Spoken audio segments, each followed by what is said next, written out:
मेरे प्रिय भाई और बहनों, पुराने जमाने में जब सैनिक लड़ने जाते थे तो वे अपने हाथों में तलवार और ढाल लिए रहते थे। दाहिने हाथ से तलवार चलाते थे और बाएं हाथ से अपने आप को ढाल के सहारे बचाते थे। तलवार और ढाल दोनों होना जरूरी है। अगर किसी के हाथ में ढाल नहीं है, कितना ही वो तलवार चलाए अपने आप को बचा नहीं पाएगा। तो एक है आक्रमण करना एक हाथ से, दूसरे हाथ से अपने आप को बचाना। हमारे आध्यात्मिक जीवन के बारे में एफेसियों के पत्र के अध्याय 6 वाक्य 12 में पौलुस कहते हैं, यह एक जंग है, यह एक युद्ध है, यह एक लड़ाई है।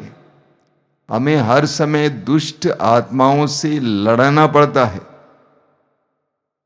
निराशा की आत्मा से, वासना की आत्मा से, क्रोध की आत्मा से, विभिन्न प्रकार की आत्माओं से लड़ना पड़ता है। तो हमारा ये जीवन एक जंग है शैतान और बुराई की शक्तियों से। पेतरुस का पहला पत्र अध्याय 5 वाक्य 8 में आपने बार बार सुना है, पेतरुस कहते हैं कि आप संयम रखें। आपका शत्रु शैतान दहाड़ते सिंह की तरह विचरता है, ढूंढते रहता है कि किसे फाड़ खाए। शैतान आपके चारों ओर भ्रमण करते रहता है ताकि वो फाड़ खाएं। याकूब के पत्र के अध्याय 4 वाक्य 7 में याकूब कहते हैं कि हम ईश्वर के अधीन होकर शैतान का सामना करें और वो भाग जाएगा। शैतान का सामना करना, जंग में लग जाना।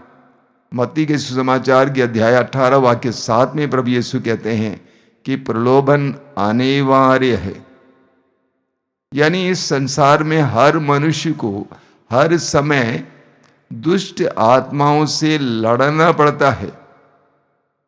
आध्यात्मिक जीवन आसान नहीं है। एक विश्वासी का जीवन आसान नहीं है। पौलुस कहते हैं कि हम आंखों देखी बातों पर नहीं बल्कि विश्वास पर चलते हैं। जानते हैं मेरे भाई और बहनों, विश्वास का जीवन और विश्वासी का जीवन बहुत कठिन होता है और आध्यात्मिक जीवन और उसका पथ बहुत ही फिसलन भरा हुआ पथ है। यहाँ पर कोई भी कभी भी गिर सकता है। बारिश के मौसम में आप जानते हैं कई जगहों पर फिसलन होता है।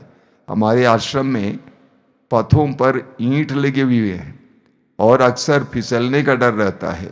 तो आध्यात्मिक जीवन इसी तरह फिसलन से भरा हुआ जीवन है और विशेष करके आज हम भ्रमित हो जाते हैं।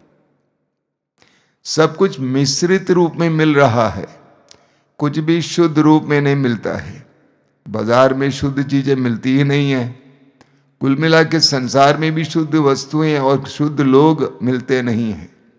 प्रेम घृणा दोनों मिश्रित हैं, अंधेरा प्रकाश दोनों मिश्रित हैं, सत्य असत्य दोनों मिश्रित हैं। यहाँ पे समझ में नहीं आता है कि कौन सही है कौन गलत है। ऐसा मिश्रित और भ्रमित करने वाली प्रस्तुति है।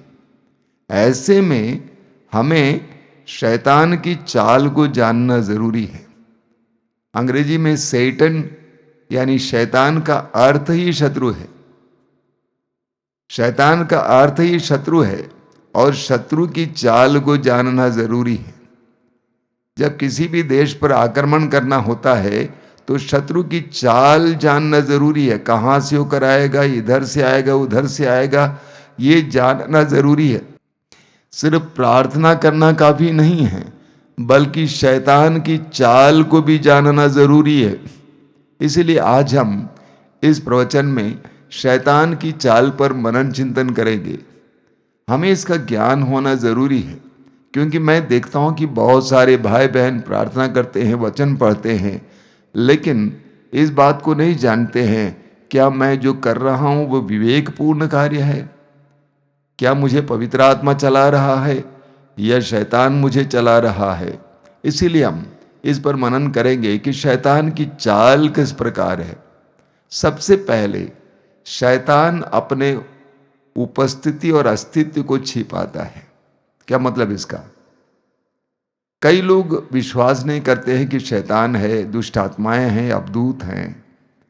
वे कहते हैं ये सब बकवास है, इसमें कोई मतलब नहीं है। लोग मुझसे भी पूछते हैं तो मैं कहता हूं ऐसा है। जितना प्रभु यीशु मसीह, पेतरुस, पौलुस, याकूब और सुसमाचार के लेखक इन आध्यात्मिक प्राणियों के बारे में जानते थे, उससे ज्यादा मैं नहीं जानता हूं। और सुसमाचारों में हम पढ़ते हैं कि प्रभु यीशु ने अवधूतों को निकाला, शैतान ने यीशु की परीक्षा ली। इसका मतलब ये शक्तियां हैं। आध्यात्मिक प्राणियों को सभी देख नहीं पाते हैं। कई चीजें इस संसार में जिसको हम देख नहीं पाते हैं, अणु को देख नहीं पाते हैं। बहुत सारी चीजों को देखने के लिए बहुत सारे यंत्र को इस्तेमाल किया जाता है। तो आध्यात्मिक प्राणी हैं, उनके बारे में डिस्कस करने की यानी वाद विवाद करने की कोई आवश्यकता नहीं है। एक सत्य तो है कि हम सभी लोग हर समय या कभी ना कभी प्रलोभनों से जूझते हैं। प्रलोभन आते हैं, परीक्षाएं आती हैं, यानी प्रलोभन करता है। उसको आप शैतान कहें, नरक दूत कहें, इब्लिस कहें, जो भी कहेंगे, लेकिन ऐसी शक्तियां हैं, ये सच्चाई है। तो शैतान अक्सर अपने अस्तित्व को छिपाता है।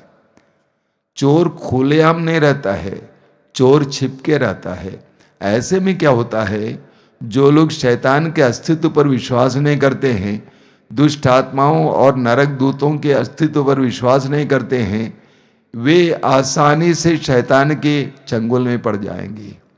क्योंकि वे विश्वास नहीं करते हैं कि यहाँ पे चोर है, तो आसानी से चोर चोरी कर सकता है। तो पहला है, शैतान अपने अस्तित्व को छिपाता है। दूसरा है कि शैतान हमेशा आकर्षक रहता है।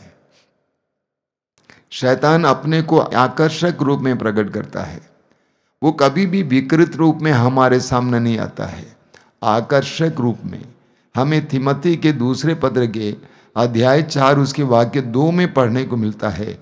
पौलुस एक व्यक्ति के बारे में कहते हैं जिसका नाम है देमास।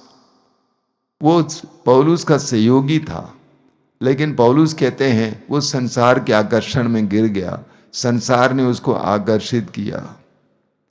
तो शैतान आकर्षक रूप में हमारे सामने आता है और हमें फंसा देता है। कोरिन्थियों के दूसरे पत्र के अध्याय 11 उसके वाक्य 14 में संत पौलुस कहते हैं कि शैतान स्वर्गदूत का भी रूप लेकर हमारे पास आएगा।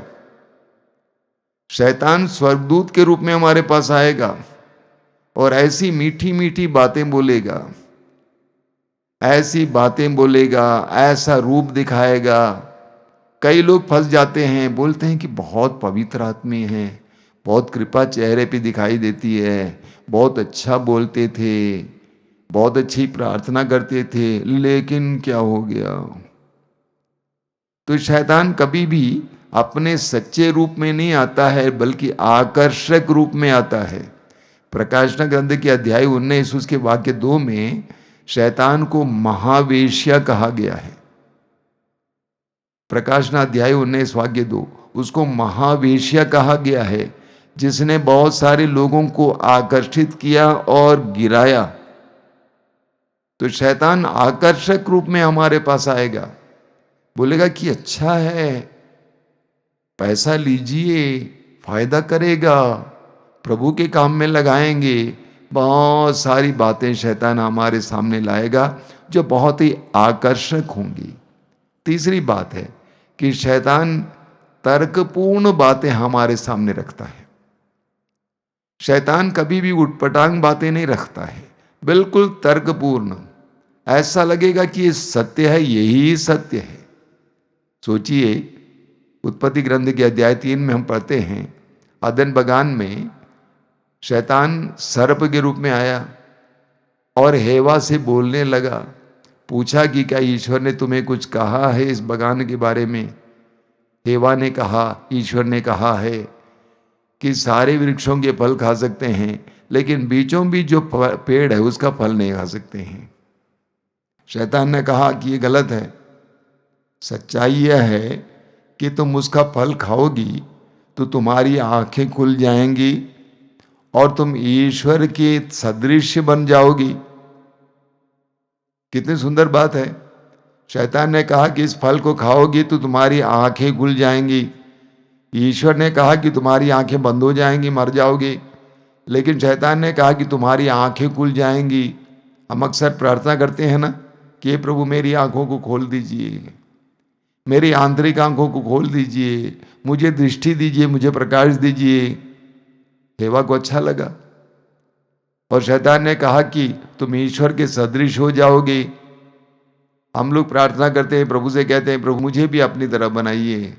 हम गाते हैं ना, मेरे दिल में बसने वाले प्रभु मुझे तेरे जैसा बना दे।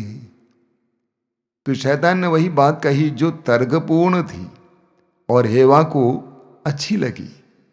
हेवा को लगा कि अच्छा बोल रहा है, ये हमारी भलाई के लिए बोल रहा है, और इसीलिए हेवा और आदम पाप में गिर जाते हैं। तो शैतान कभी भी तर्क रहित बातें नहीं लाता है, तर्कपूर्ण बातें लाता है। हमको ऐसा लगेगा कि यही सही है। कितने ही लोगों को गलत गलत शिक्षाओं में फंसा दिया है शैतान ने, क्योंकि उनको लगा कि ये सही है। मैं ऐसे कई लोगों को जानता हूं जो प्रभु की सेवा करते थे, लेकिन उनके अंदर गलत गलत शिक्षाएं आई और उनको लगा कि वो सही शिक्षा है, लेकिन उन शिक्षाओं के कारण वे गिर गए, बर्बाद हो गए। तो शैतान हमेशा तर्कपूर्ण बातें लाता है, इसलिए आधुनिक इंसान शैतान के पंजे में आ जाता है, क्योंकि आधुनिक इंसान तर्क ढूंढता है। पुराने लोग तर्क नहीं ढूंढते थे, उनको बताया जाता था कि ऐसा मत करो तो नहीं करते थे। आज किसी भी बच्चे से बोल देना कि ऐसा नहीं करना, तुरंत एक सवाल करेगा। वो क्या करेगा? वो पूछेगा क्यों। हर जगह पूछता है क्यों। इसका मतलब वो तर्क ढूंढ रहा है। अगर हम तर्क ढूंढते रहेंगे तो शैतान आसानी से हमें फंसा देगा। तर्कपूर्ण बातें। अगली बात है कि शैतान अतिवादी है, एक्सेंट्रिक काम कराता है, एक्सट्रीम काम कराता है। अतिवादी हमको ज्यादा प्रार्थना कराएगा, इतना ज्यादा प्रार्थना कराएगा कि हम बिगड़ जाएंगे, परिवार छोड़ देंगे। अतिवादी है। एक छोटा उदाहरण लीजिए। पवित्र आत्मा ने प्रेरणा दी कि बेटा 3 दिन उपवास करना या 4 दिन उपवास करना, कुछ नहीं खाना। अच्छी प्रेरणा है, लेकिन शैतान आएगा और कहेगा अरे 4 दिन में क्या होगा, 40 दिन कर ले। यीशु ने 40 दिन उपवास किया, दिन रात प्रार्थना की, उपवास किया। और आप 40 दिन उपवास करने के लिए प्रयास करेंगे, बीच में बीमार पड़ जाएंगे। आपके रिश्तेदार कहेंगे, आपका पति कहेगा, आपकी पत्नी कहेगी, आपके बच्चे कहेंगे अभी आगे उपवास नहीं करोगे। और आप स्वयं निर्णय लेंगे आगे उपवास नहीं करेंगे क्योंकि मैं बीमार पड़ गया था। देखिए शैतान क्या करता है। शैतान, पवित्र आत्मा कहेगा कि तुम 2-3 रातें जाग कर प्रार्थना करो, लेकिन शैतान आकर कहेगा कि 3 रात में क्या रखा है, 30 रात जाग कर प्रार्थना करो, देखना क्या मिलेगा तुमको। और 30 रात जाग कर प्रार्थना करेगा या करेगी, धीरे से वो मानसिक रूप से अस्वस्थ होता जाएगा। मैं एक बहन को जानता हूं जो बहुत अच्छी प्रार्थना करने वाली थी, लेकिन अतिवाद के कारण वो मानसिक रूप से अस्वस्थ हो गई। आज उतना प्रार्थना नहीं कर पाती है। तो शैतान इसी तरह मनुष्य को तोड़ने का प्रयास करता है। अतिवाद यानी आवश्यकता से ज्यादा। हर बात में संतुलन आवश्यक है। प्रार्थना भी चाहिए, वचन भी पढ़ना चाहिए, काम भी करना चाहिए, लोगों से रिश्ता भी रखना चाहिए। अतिवाद शैतान की शैली है। अगला है, शैतान फंसाता है, बझाता है और बहकाता है। शैतान हमें किसी तरह से उलझाएगा, बझाएगा, काम में बझाएगा, बातों में बझाएगा। लूकस के सुसमाचार के अध्याय 10 वाक्य 41 में हम पढ़ते हैं, प्रभु यीशु मार्था के घर पे गए थे। मार्था खाना पकाने में लगी हुई थी, लेकिन मरियम यीशु के चरणों पर बैठकर यीशु को सुन रही थी। प्रभु ने मार्था से कहा, तुम बहुत सारी बातों के बारे में चिंतित और व्यस्त हो। शैतान ऐसे ही हमारे साथ करता है।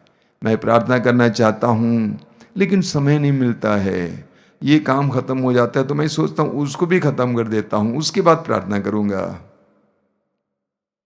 नहीं, इसको साफ रखना है। देखिए कितने दिन से गंदा पड़ा हुआ है, ये उल्टा पुल्टा पड़ा हुआ है, इसको सीधा करेंगे उसके बाद समय निकालेंगे, अंत में अरे समय नहीं मिला। पवित्र आत्मा प्रेरणा देगा कि जल्दी करना, ये अच्छा काम है। प्रेरणा आ गई है तो शैतान बोलेगा अभी नहीं, जनवरी से शुरू करते हैं, अच्छा महीना है, नहीं सोमवार से शुरू करते हैं। इस तरह शैतान हमें बजा देता है। मैंने देखा कि शैतान कई लोगों को बिजी रखता है। एक काम ने 10 काम ले लेंगे, 10 काम में इस कदर बिजी रहेगा कि उसके पास प्रार्थना के लिए समय नहीं है, परिवार के लिए समय नहीं है, वचन पढ़ने के लिए समय नहीं है, मिस्सा के लिए समय नहीं है, प्रार्थना सभा में भाग लेने के समय नहीं है। कुछ लोगों को मैंने देखा है जो आश्रम में चलाए जाने वाले अच्छे अच्छे कार्यक्रमों में आना चाहते हैं, लेकिन वो बोलते हैं कि उसी समय आ गया। हमें शैतान की चाल को समझना चाहिए और लात मारना चाहिए। जब 2 बार 3 बार आप लात मारेंगे तो शैतान इस तरह आपको बझाएगा नहीं, फंसाएगा नहीं। कई लोग अच्छे अच्छे प्रार्थना करने वाले हैं, प्रभु की सेवा करने वाले हैं, लेकिन वे फंसाए जाते हैं। एक लड़की में, एक लड़के में, एक आइडिया में शैतान फंसा देता है। तो शैतान हमें बहकाता है, बझाता है और फंसा देता है। इसका ख्याल हमें करने की आवश्यकता है। यह शैतान की चाल होती है। अगला है, शैतान हमें उस पक्ष पर मारता है जहां हम कमजोर हैं। हर व्यक्ति के अंदर एक कमजोर पक्ष होता है। सुसमाचार में हम पढ़ते हैं, लूकस के सुसमाचार के अध्याय 18 में एक धनी इंसान यीशु के पास आया। उसने कहा, भले गुरु, अनंत जीवन पाने के लिए मुझे क्या करना चाहिए? प्रभु जानते थे कि इस इंसान की कमी क्या है। प्रभु जानते थे कि इंसान धन में खोया हुआ है। इसलिए प्रभु ने कहा, अपनी संपत्ति बेच दो, गरीबों में बांट दो और मेरे पीछे चले आओ, मेरा अनुसरण करो। लेकिन वो यीशु का अनुसरण नहीं कर पाया, क्योंकि वो अपनी संपत्ति में उलझा हुआ था। उसके अंदर संपत्ति का मोह था। प्रभु ने उसकी दुर्बलता को पहचान लिया। योहान के सुसमाचार के अध्याय 4 में हम पढ़ते हैं समारी स्त्री के बारे में। जब उसने कहा कि गुरुवर वो जल मुझे दे दीजिए, तो प्रभु ने कहा, अपने पति को बुला लाओ। प्रभु जानते थे कि उसकी कमजोरी वहां थी। उसके 5 पति रह चुके थे, अभी 6ठे पुरुष के साथ रह रही थी, वो उसका पति नहीं था। उसकी कमजोरी वो है। तो हम में से हर एक के अंदर कोई ना कोई कमजोर पक्ष होगा। तो हम सबके अंदर किसी न किसी प्रकार की कमजोरी होगी। शैतान ये जानता है। किसी के अंदर भोजन के प्रति ज्यादा लालसा इच्छा है, वो अच्छा खाना बनाने में लगा रहेगा, टेस्टी खाना बनाने में लगा रहेगा। जहां भी खाना मिलेगा वहां पे जाएगा, बर्थडे में जाएगा, शादी में जाएगा। तो शैतान उसकी कमजोरी को पकड़ लिया है। किसी के अंदर पैसे के प्रति मोह है, तो शैतान पैसा ले आएगा। पैसा पाने के लिए मार्ग ढूंढने के लिए उसको व्यथित करेगा, परेशान करेगा। किसी के अंदर वासना की कमजोरी है, वो ऐसे लोगों को लेके आएगा जो उसको उकसाएंगे, उसको फुसलाएंगे, उसको फंसाएंगे। एक के बाद एक नारी, एक के बाद एक पुरुष, एक के बाद एक फिल्म। तो शैतान जानता है कि हमारा कमजोर पक्ष क्या है। हम भी जानते हैं, ईश्वर भी जानता है, और शैतान भी जानता है कि हमारा कमजोर पक्ष क्या है। उसी पर शैतान मारता है। पुराने विधान में से उदाहरण लीजिए। न्यायकर्ताओं के ग्रंथ में समसोन के बारे में बताया गया है। समसोन में एक कमजोरी थी, उसके अंदर बहुत ताकत थी, शक्ति थी, दुश्मनों को बहुत आसानी से हराता था। लेकिन उसकी एक कमजोरी ने उसको गिरा दिया। नारी के प्रति, नारी के स्पर्श के प्रति, नारी की उपस्थिति के प्रति उसके अंदर कमजोरी थी, और उस कमजोरी के जरिए शैतान ने उसको गिरा दिया, उसकी शक्ति को छीन लिया जो ईश्वर के द्वारा दी गई थी। तो हम सबके अंदर कमजोर पक्ष हैं, शैतान उसी पक्ष को मारता है। जिस तरह चाहे गेम में देखिए, खेल में देखिए, हमेशा एक टीम देखती है कि दूसरी टीम की का कौन सा पक्ष कमजोर है, दाहिना, बाएं, राइट, ये देखती रहती है टीम। उसी तरह मुक्केबाज को देखिए, मुक्केबाज पहले देखता है कि किसके अंदर क्या कमी है, लेफ्ट राइट क्या देखता रहता है। शैतान भी इसी तरह करता है, हमारी कमजोरी को देखता है, उसी पक्ष पर मारता है। अगला है, शैतान हमें हमारे लिए जो पसंद की चीज है उसी को देकर फंसा देता है। हमारे अंदर जो पसंद की चीजें हैं उसको देखकर वो फंसा देता है। हमें क्या पसंदीदा चीज है उसको दे देगा। आपने ख्याल किया होगा, जब चूहा पकड़ने के लिए चूहादानी बनाई जाती है तो उस चूहेदानी में चूहा पकड़ने के लिए लोग क्या डालते हैं, वो चीज डाल देते हैं जो चूहे को पसंद है, और धीरे धीरे चूहा सूंघ कर उसके पास आ जाता है, उसको खाने लगता है। तब तक चूहादानी में बाधा आ जाती है, गिर जाती है और वो फंस जाता है। शैतान भी इसी तरह कार्य करता है। आपने ख्याल किया होगा, मछली पकड़ने के लिए बंशी डालते हैं, उसके अंदर कोई चारा डाला जाता है। बंशी पर कौन सा चारा डाला जाता है, वही जो मछली को पसंद है। अगर च्युइंगम डालेंगे तो मछली नहीं फंसेगी, उसमें वही चारा डाला जाता है जिसके द्वारा मछली फंस जाएगी। ठीक इसी तरह शैतान हमारे साथ भी काम करता है। मैंने कहा हमारे कमजोर पक्ष को जानता है, ये भी जानता है कि हमें क्या पसंद है। अगर हमें कपड़ा पसंद है उसके जरिए हमें फंसा देगा। कपड़ा पहनना, कपड़ा पहनना, कपड़ा पहनना, अलग अलग फैशन, उसमें फंसा देगा। जो भी चीजें हमारी कमजोरी हैं, जो हमारी पसंद है, उसके अनुसार शैतान हमें फंसा देता है। अगला है, शैतान उस समय हमें मारता है जब हम ऊंचाई पर हैं। जब हम ऊंचाई पर हैं उस समय मारता है। उस समय मारने से हम गिर जाएंगे तो हमारी हड्डी टूट जाएगी, हम घायल हो जाएंगे, हम चोटिल हो जाएंगे। तो शैतान उस समय का इंतजार करता है जब हम ऊंचाई तक पहुंच जाते हैं। छोटा सा उदाहरण लीजिए, हवाई जहाज का उदाहरण। हवाई जहाज पहले एरोड्रोम में दौड़ता है, उस समय कोई बाधा होगी तो उसको ज्यादा नुकसान नहीं हो सकता है।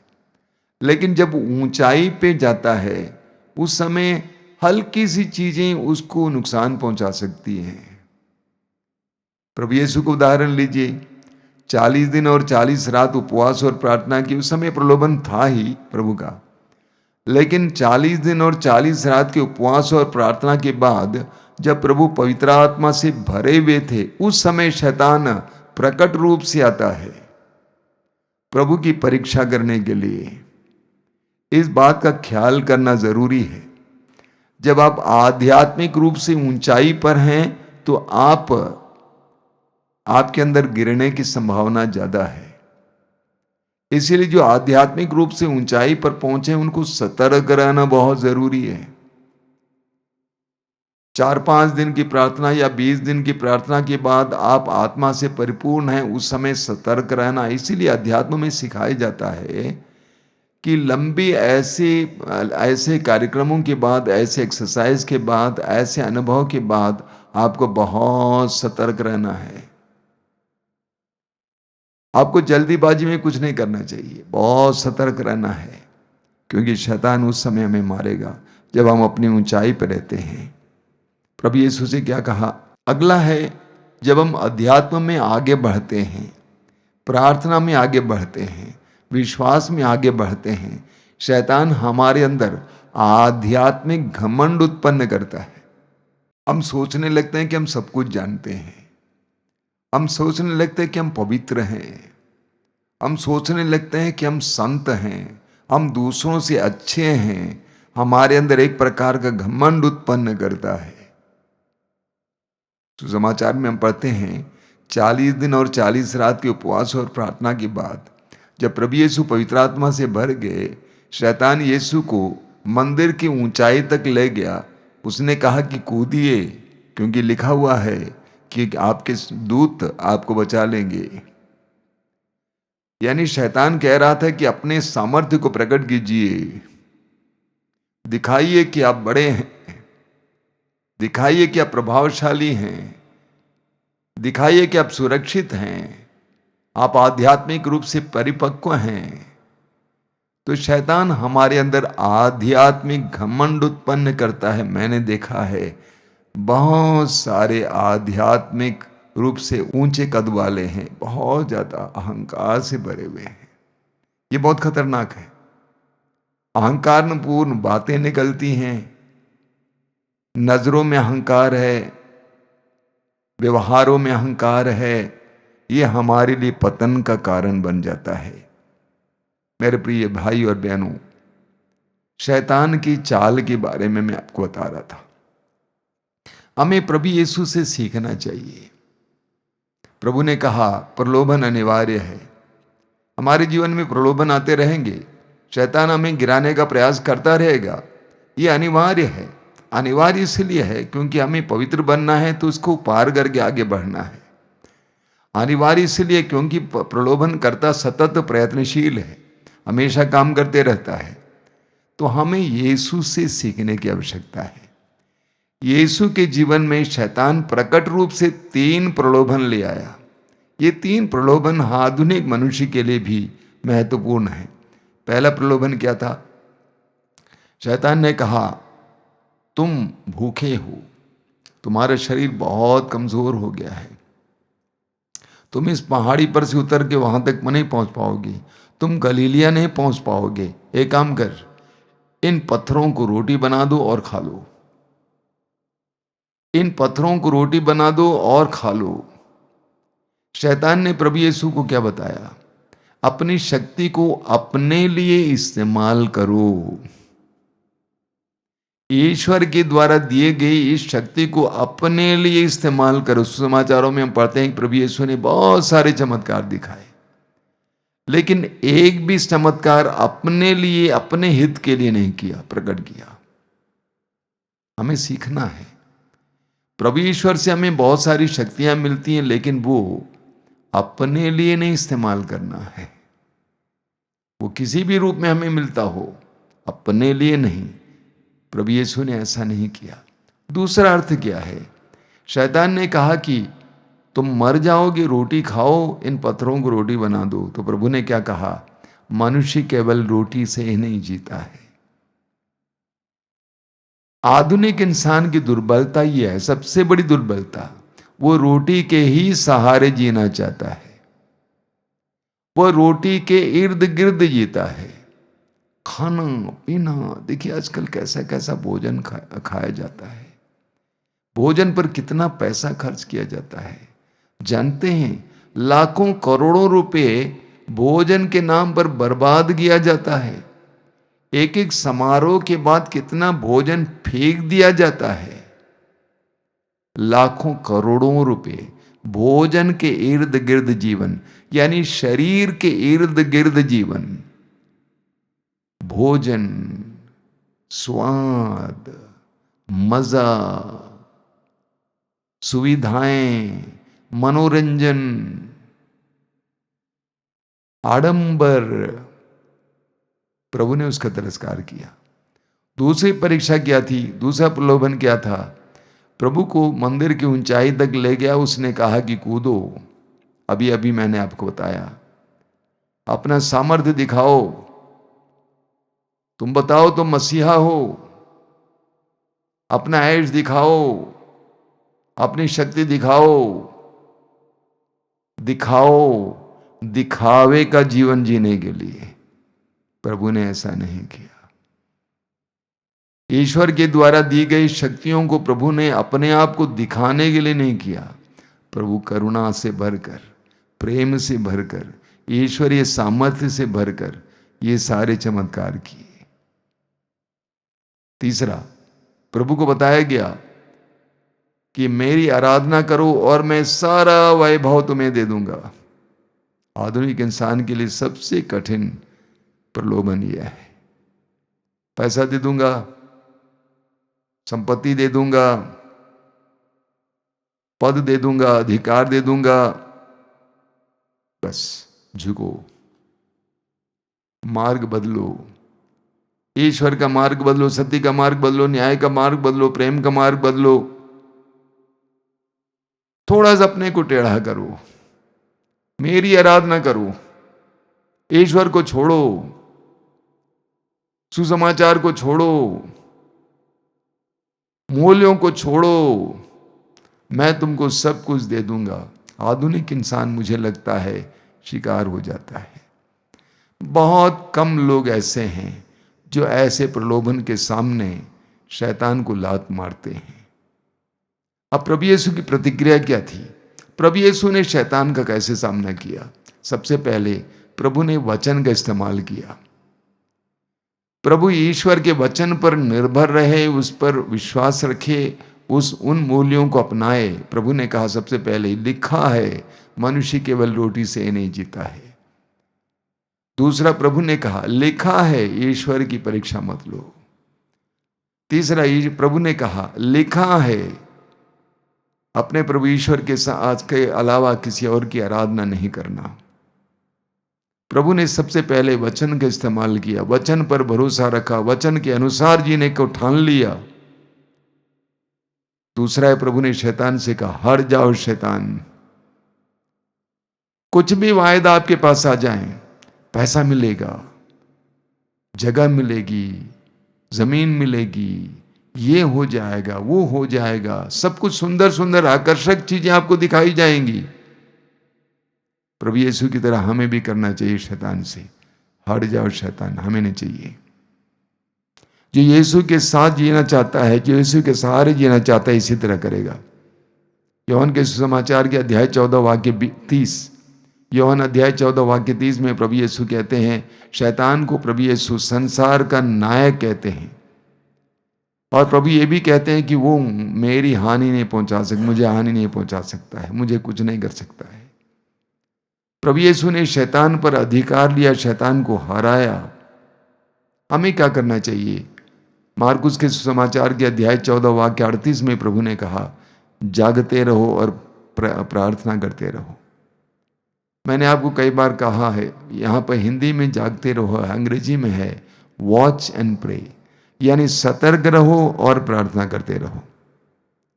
हमें सतर्क रहना है। मेरे साथ क्या हो रहा है, मेरे परिवार में क्या हो रहा है, मैं किसकी संगति में हूँ।